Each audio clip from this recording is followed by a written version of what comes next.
Sure, it's been a slightly disappointing year for Missouri football, but believe me, it can and has gotten a lot worse than this. So let's talk about that and some rosier topics as well coming up right now on Locked On Mizzou.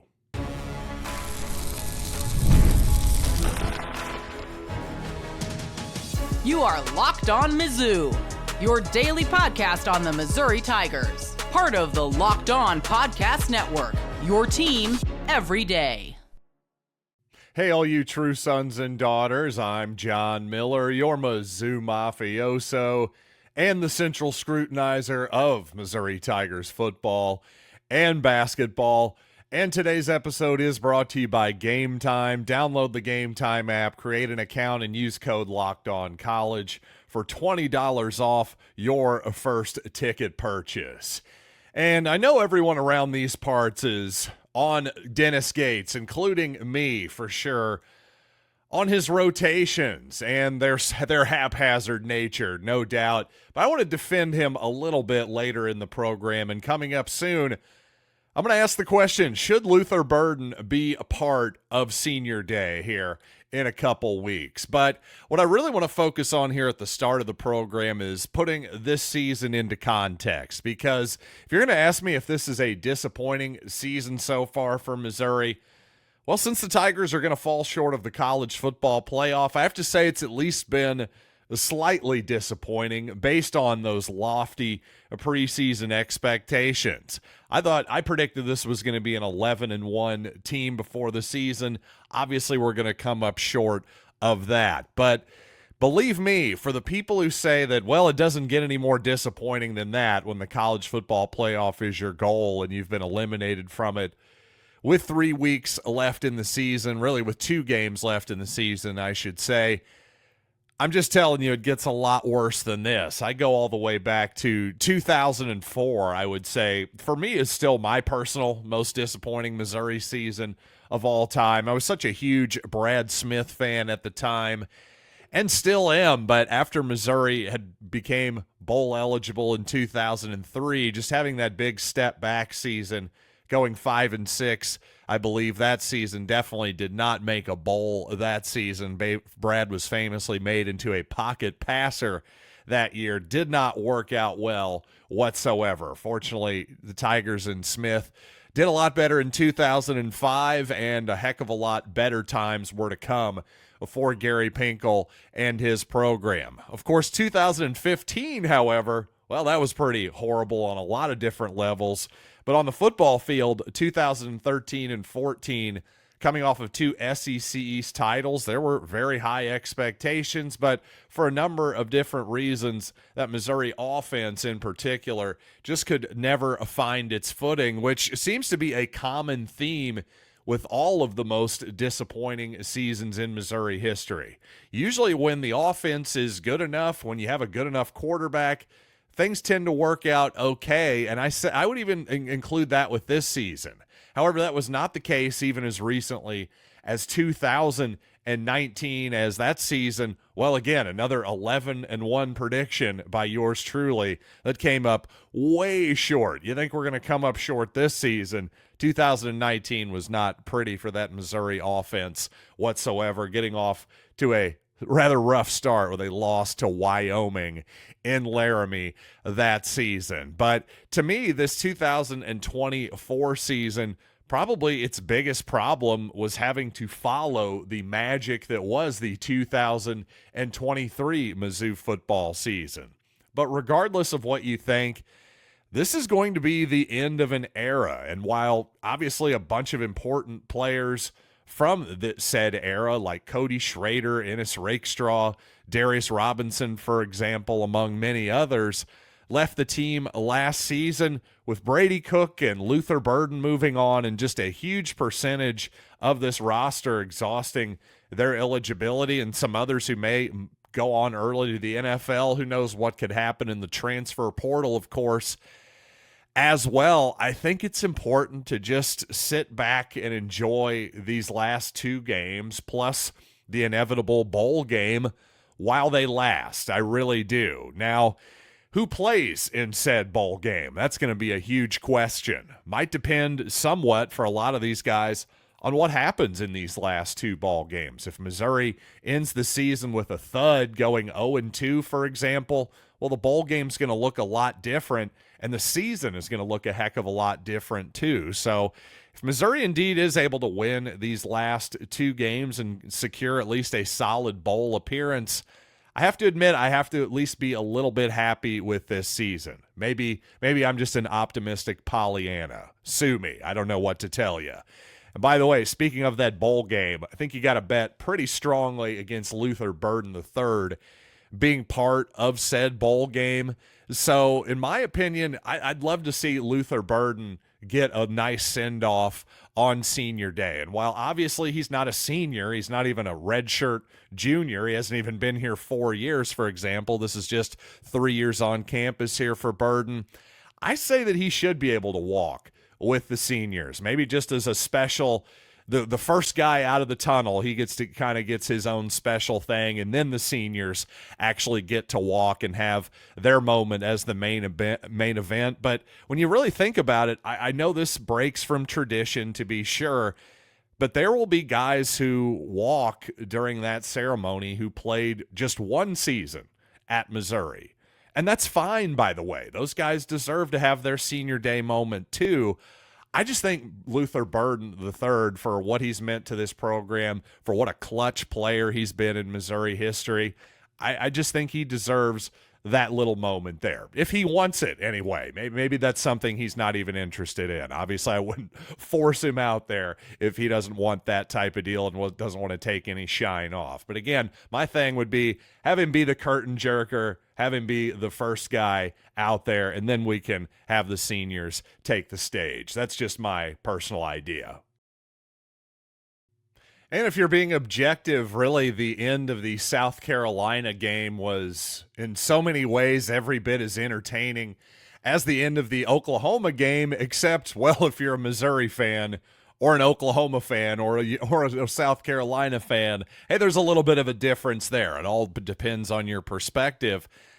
But according to Bill Conley of ESPN, this is his writing, the past two Missouri games have featured 58 points in the first three quarters combined, and 65 plus 6 lead changes in the fourth.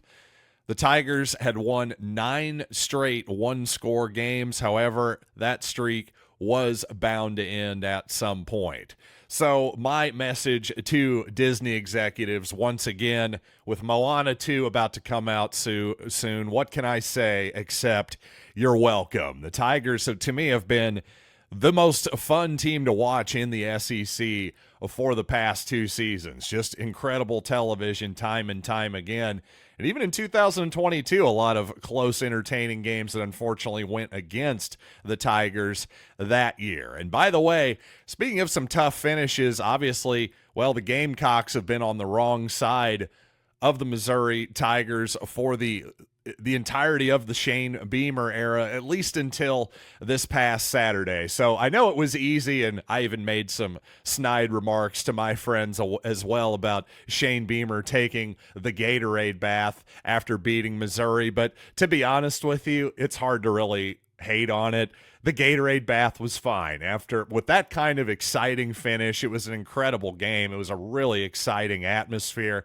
I can't blame a bunch of college kids for getting caught up in it. And by kids, I mean the players, and then dumping some Gatorade on their coach, especially after a lot of frustration in the Mayor's Cup for the Gamecocks. But I will say, you can search for this on social media. Find the aborted field rush by some overzealous South Carolina students and fans. A few of them tried to rush the field, but, well, obviously the crowd and the lion's share was not really into the field rush, which I thought was amusing and probably a good call by the Gamecocks. As much of an exciting game as that was, maybe let's save that field rush for a little bit of an even bigger game, because I think the way South Carolina's playing right now, who the heck knows? They've got a lot of things to play for. Basically everything is still out there for them in theory.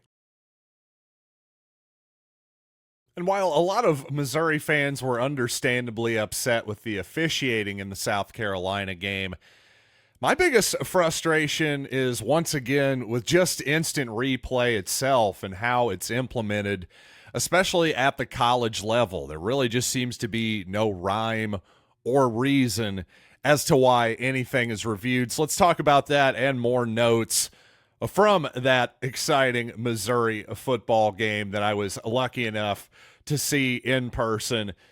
But before we get there, I want to talk about Roy and fans of Locked On Mizzou. You need to download the Roy app. You've heard us talk about Roy this season and how they are revolutionizing the NIL industry. Roy allows you, the fan, to have a say, in who gets the NIL money. And here's what I absolutely love about Roy. You get your money back if the player transfers.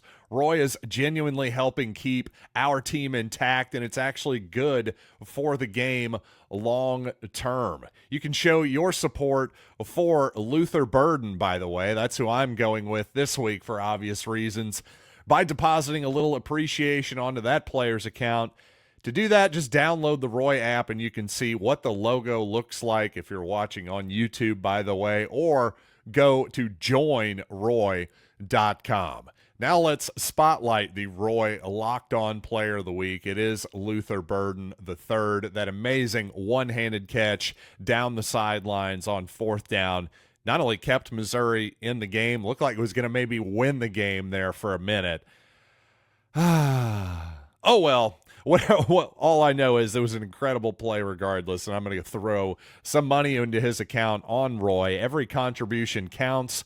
10, 20 bucks, it all adds up and is going to help your favorite players stay put. Join me and show some love for Luther. Download the Roy app or go to joinroy.com today. Use the promo code Locked On. Every athlete from every team is there. No purchase necessary. Void where prohibited. Go to joinroy.com for full terms. Roy, support the players, change the game. And if I had a great time at the South Carolina game, despite the ending, well, you know I love live events, and the best way to get all your tickets to live events is, of course, with Game Time. It's by far the easiest way to get the best ticket deals on the internet. And if you find tickets in the same section and row for less, Game Time will credit you with 100% of the difference. Also, a 24-hour return guarantee. Return your tickets within 24 hours from the time of purchase for a full credit to your Game Time account. No questions asked. Just download the Game Time app, create an account, and use code LOCKEDONCollege for $20 off your first purchase. Terms apply. Again, create an account and redeem code LOCKEDONCOLLEGE for $20 off. Download Game Time today. What time is it? Game time. On Missouri's first offensive possession, it sure looked like the drive could have continued, and on the SEC network, rewatching it, Jordan Rogers seemed to agree that, hey, that's at least worth a look on Theo Weiss's catch on third down. Sure looked like he had his hands under the ball there, but for whatever reason, well, they decided not to look at it, they being the officials, and I suppose Eli Drinkwitz maybe should have called a timeout there, arguably, as well, but he shouldn't have to call a timeout there. In a system, in a rule structure of college football where every single snap is potentially reviewable, why is that not looked at? Of all the things that they stop and review for seemingly ever and ever and ever, how is that not an important play in the ball game? There were several moments there, including, well, the lack of a measurement there when I'm going, man, this officiating crew seems like they have someplace to be, maybe a hot date after the game, as the old cliche goes. My biggest complaint is really there just seems to be no rhyme or reason as to why any plays are reviewed these days, much more so, especially in that ball game. But then, of course, there are plays that are judgment calls that are reviewable, then there are some plays that aren't judgment calls that are It's just, I don't know. The whole thing is somewhat haphazard and bizarre in this podcaster's opinion. And even, of course, the 2-point play where it looked like Brady Cook was never actually down, but of course the officials the officials' judgment, they ruled forward progress had been stopped by Cook. Well, again, as Kansas City Chiefs fans from the Alex Smith era are all painfully well aware, you can't review forward progress. Why? Nobody really knows. And listen, I'm not throwing out conspiracy theories. I'm not saying that the referees were biased against Missouri by any stretch of the imagination, but I did have to laugh pretty hard when Drayden Norwood was called for a pass interference in the game. And then over the loudspeaker, the head referee says, "That's a pass interference on a number 12. I was going, wow, I wonder who this guy's rooting for in the ball game. I'm sorry, that cracked me up. It really did. Mostly because that thick South Carolinian, I would say, accent was very much alive and well as the very nice South Carolina parking attendant who took mercy on me and my group of 3 Missouri fans and 1 South Carolina fan. She very much took mercy on us as we had been, well, defrauded out of our parking pass. She snuck us in to a little side hustle anyway. So thank you once again. Honestly, the people of South Carolina that I actually interacted with, the Gamecocks fans, were all perfectly lovely people. So there you go. Thank you, South Carolina and Columbia, for being a hospitable host. Now, transitioning to basketball here for a bit, everyone that I listen to and talk to about Mizzou hoops is on Dennis Gates for his rotations right now. And I got to include myself in that, without a doubt. But to be fair to Coach Gates, how is any coach supposed to keep this many players happy?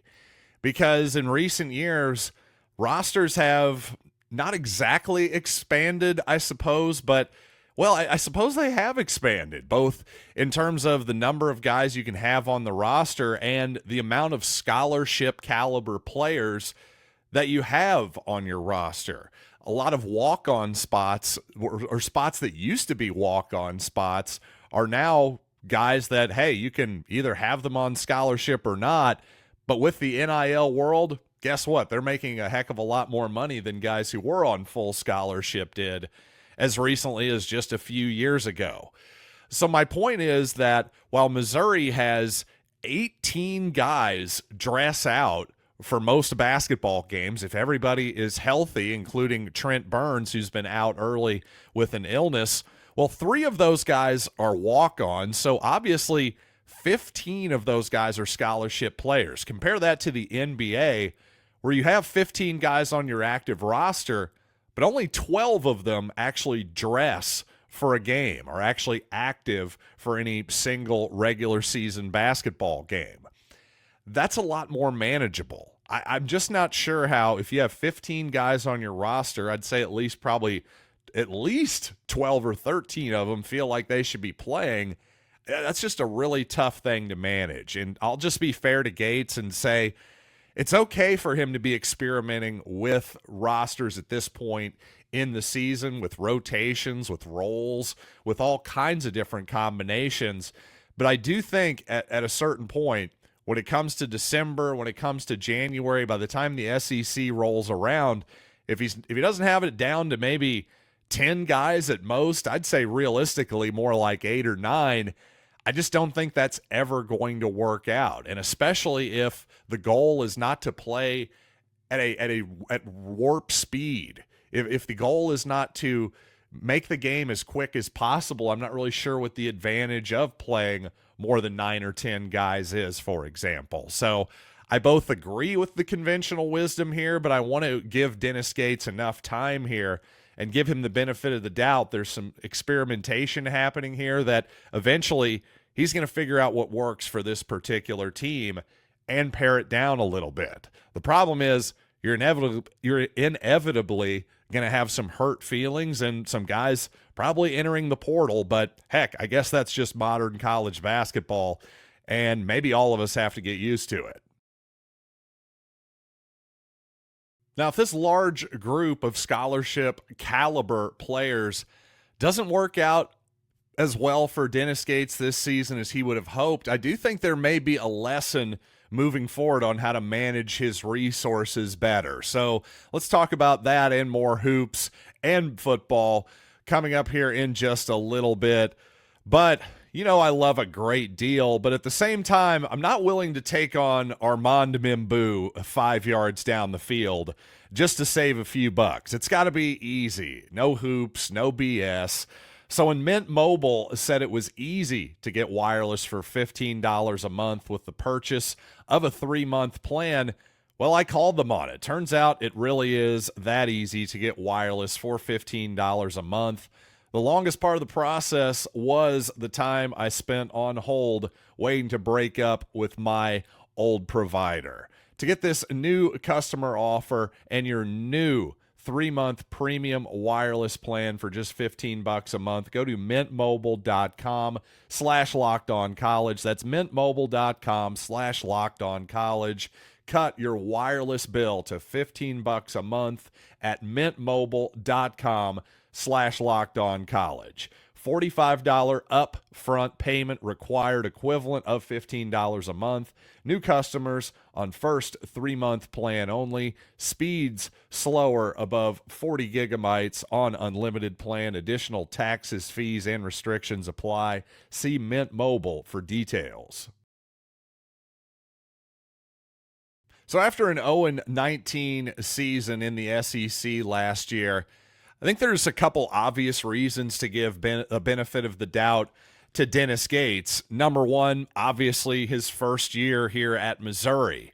I think second of all, though, the transfer portal is so new to not only Dennis Gates and this new NIL environment, it's new to absolutely everyone. So Gates, who is now just in his third season as a high major basketball coach, I have a ton of respect for the 3 seasons and what he did at Cleveland State, but to compare that level of basketball, again, especially in a pre-NIL world, to what he's dealing with in the SEC and at Missouri, well, there's a lot of things that Dennis Gates is dealing with that really have nothing to do with actual basketball, with actual X's and O's. And we're talking roster management, we're talking resource management, capital allocation, a bunch of nerdy trading type of terms that I love to use in my day job. So I do think perhaps the lesson maybe that Dennis Gates can learn of this time here,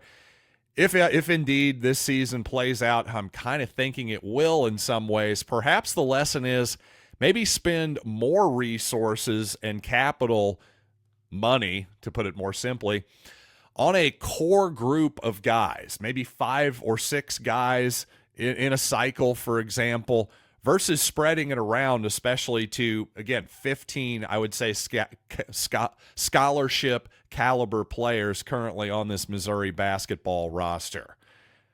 The point here is that I don't know exactly the perfect answer here, but the real point is that I don't think we should be shocked or incredibly critical that Dennis Gates didn't know it the first and second time around necessarily either. I think obviously he did a good job with it the first time around. The second time around, obviously it wasn't as successful. So, hey, let's give the guy some time to learn a little bit on the job here, because I do think offensively he's still a really good coach at the very least.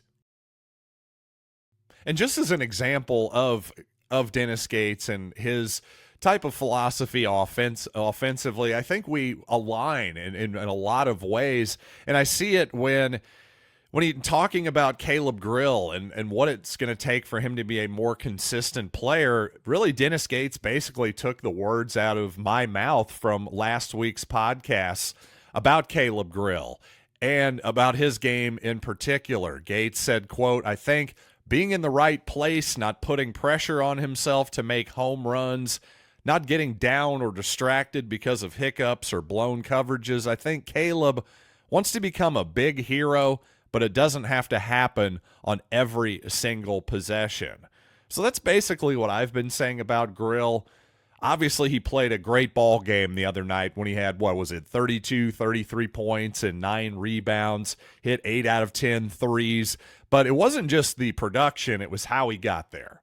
The first couple ball games, I just thought instead of, trying to swing for the fences, to use the old baseball analogy every time, hey, sometimes you just got to try to make contact and hit the ball back up through the middle. And when you do that, hey, guess what? When you time it right, suddenly it will just accidentally fly out of the yard, despite the fact that you were just trying to hit the ball back up the middle. And I think that's what you saw. Grill was just playing within himself, and he just happened to be really hot that night, and it ended up being a great game for him and for Missouri. And by the way, speaking of, a former Missouri guard last season on the team, John Tunje, a transfer from Colorado State. Well, he's now with Wisconsin this year after suffering through a foot injury, struggling, I should say, with a foot injury all of last season for the Tigers. Notably, last night, or I shouldn't say last night, about a week or so ago, Tunje scored 41 on just 14 shot attempts, by the way. No Division I player has scored that many points on only 14 shots since at least 2011. Tunje managed to do this going 21 of 22 from the free throw line. So I'm very thankful that I didn't have to watch that game. A guard shooting 22 free throws is a complete and total farce, but it certainly would have been nice to get this version of John Tunje last season. Good to see that he's at least healthy and playing good, productive basketball for Wisconsin. I'm genuinely happy for him. I hate to see young guys struggling through an injury a whole season like that, especially guys who have obvious talent like that. Just obviously a little bit disappointing that, once again, we couldn't have seen this good version of John Tunje. But, hopefully this has been a good version of this podcast. Thanks for listening, as always. Thanks for being an everyday listener. And for your second listen today, how about Locked On SEC with Chris Gordy? I'm going to be recording the SEC Squad show later tonight. And so until Wednesday, that'll be your next edition of Locked On Mizzou. I'm John Miller. See you then.